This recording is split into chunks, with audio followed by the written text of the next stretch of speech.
hosting Do You Know a Child, a game show focusing on parent-child relationship for almost 4 years now, I thought I knew quite a lot about parenting and dealing with children. Then I gave birth to my first child and my world turned upside down.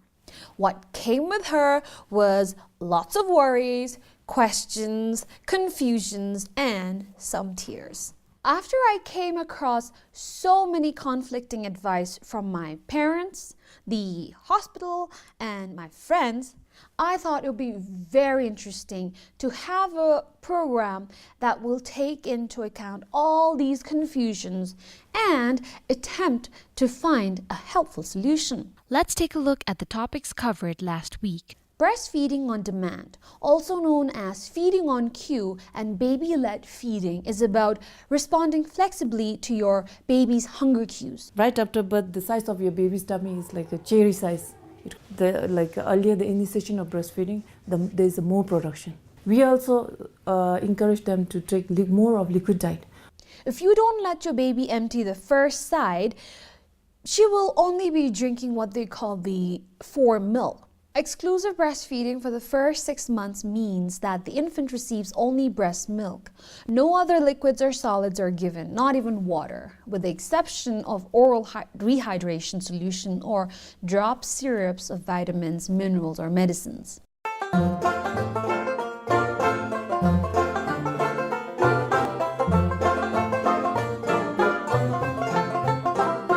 For a majority of mothers, formula feeding is not a first choice.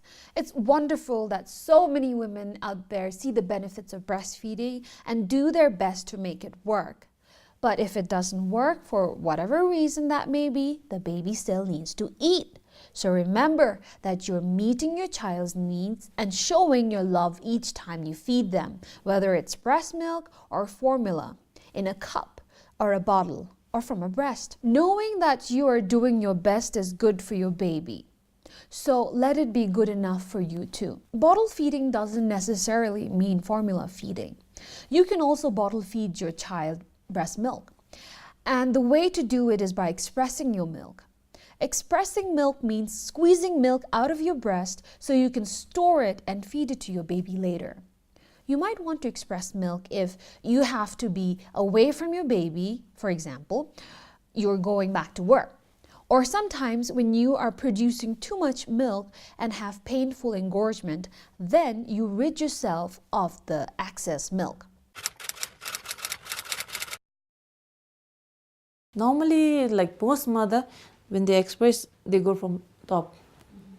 So this this causes them, it hurts them and cause them breast injury over here. The skin, the black portion and the white portion, put your finger, one finger above and the lower one. And these three lines should be, these three things should be in a straight line. Just go backward towards your chest, then come forward. Then go backward, then come forward. If you're doing this way, same.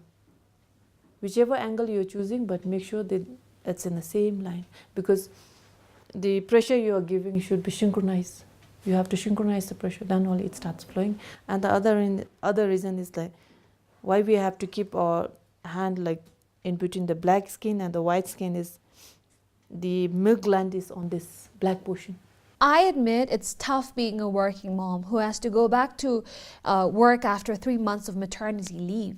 Since the hospitals advise us to exclusively breastfeed for 6 months, if you are juggling between work and baby, it becomes an exhausting routine to drive back and forth from your workplace to your home every 2 to 3 hours.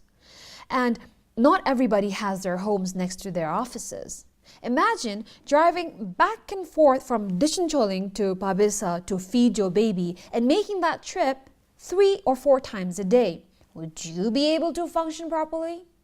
I don't think so. Frankly, I think it's a complete waste of time, waste of your car fuel and your energy. Which is why I'm so glad our government decided to finally acknowledge that the 6 months maternity leave is a must for mothers. Why 6 months? Because after 6 months, the baby is introduced to solid foods, so she doesn't require her mother around as much. which means the office will also have a more productive employee compared to someone who is in and out all the time. If we can think properly, breastfeeding promotes a strong workforce with decreased employee absenteeism to care for ill children, increased employee morale, and decreased employee turnover.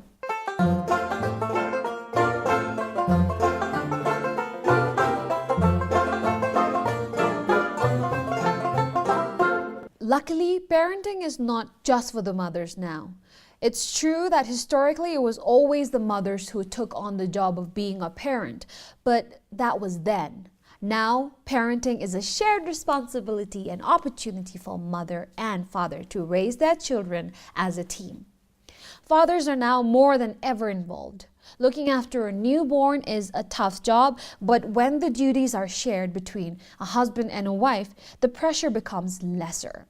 I once read that the time after the birth of the first child is the most difficult period in a couple's life. They are new parents, they have new responsibilities, and they are confused, and they're trying to learn how to manage time. So if you are, or if you know of someone who's just had a baby, offer them help. While some parents might not trust you with their babies, I promise they will have little errands that you can run for them, or some chores that you could do while they look after their baby. Or just provide them a comforting ear who'd listen to them when they are venting out. Trust me, I will forever remain grateful to my mom and my sisters who were there for me whenever I needed a little break. In fact, I'm going to use this platform today to encourage each and everybody watching this show to put in extra effort to provide some sort of help or support to new parents, both moms and dads, and especially to the new mothers. For so long, women have lived with no voice or no power to make a choice. They have been the only designated parent, and they have been expected to bring up babies after babies without a single word of complaint.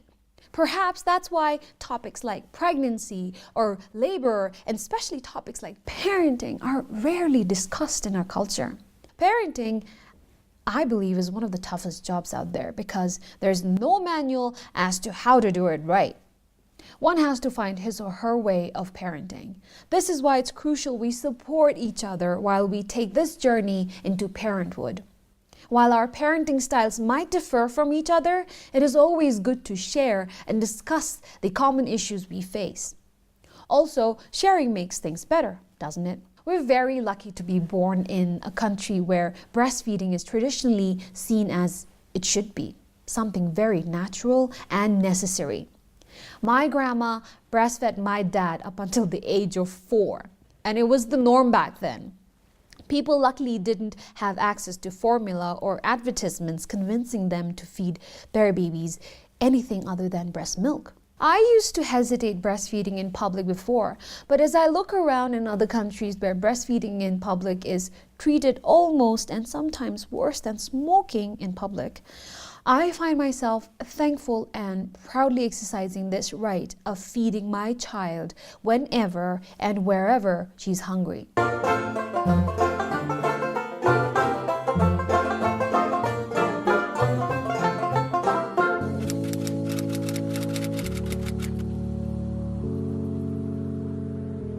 The only contraindication for not breastfeeding is if a mother is HIV positive. Because in our country, it's, as per the government rule, if a mother is HIV positive, she should not breastfeed her baby, and the hospital will still supplying the formula feeding for 1 year, till the baby is 1 year old. And other than that condition, whether mother has diarrhea, vomiting, flu, whatever she has, she can continue breastfeeding. Be it in depression, maybe in depression you might need somebody to assist her because she's under depression and she won't know what's going on. They are thinking if a mother has depression or a diarrhea or something, that the sickness might go to baby. Whether mother is having diarrhea, vomiting, whatever, maybe the condition, it's always breastfeeding can be continued because she will produce antibodies. So that antibodies will pass through the breast milk, and baby is always protected because of the breast milk. So whatever the condition may be, unless if she is unconscious, she can continue breastfeeding.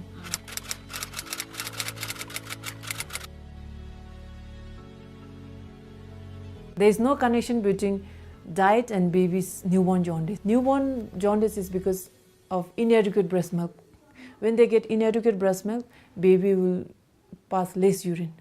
When there is less urine output, baby will have fever and baby will start developing jaundice. They think like in adult, there's a diet restriction.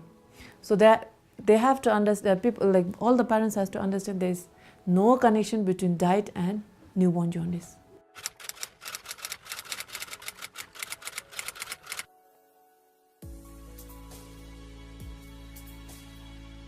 If she has to go on a training or a tour and there's a condition, then of course she can express.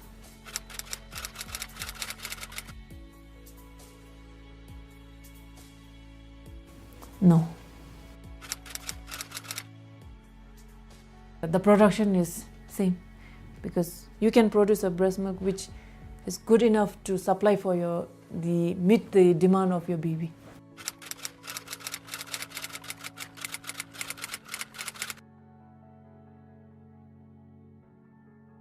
When they come to our clinic, we normally say like, first do breastfeeding, even if you start complementary food. First breastfeeding, then complementary. First breastfeeding, then complementary. Because if you started with food, then before breastfeeding, your baby is full.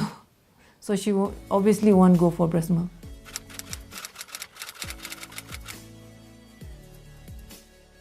Not at all. Not at all. Unless it is so painful and baby can't suckle. Otherwise, you have to continue breastfeeding.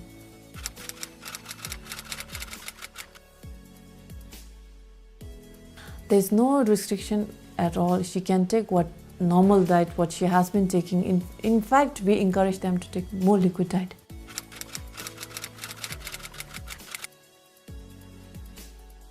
Those women who are adopting a baby, we encourage them to do breastfeeding, latch on, and it says they can produce breast milk.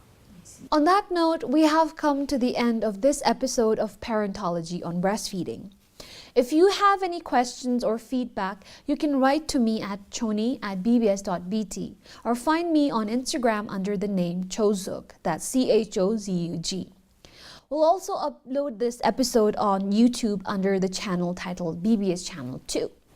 Make sure to subscribe to that channel and give this video a thumbs up if you like it.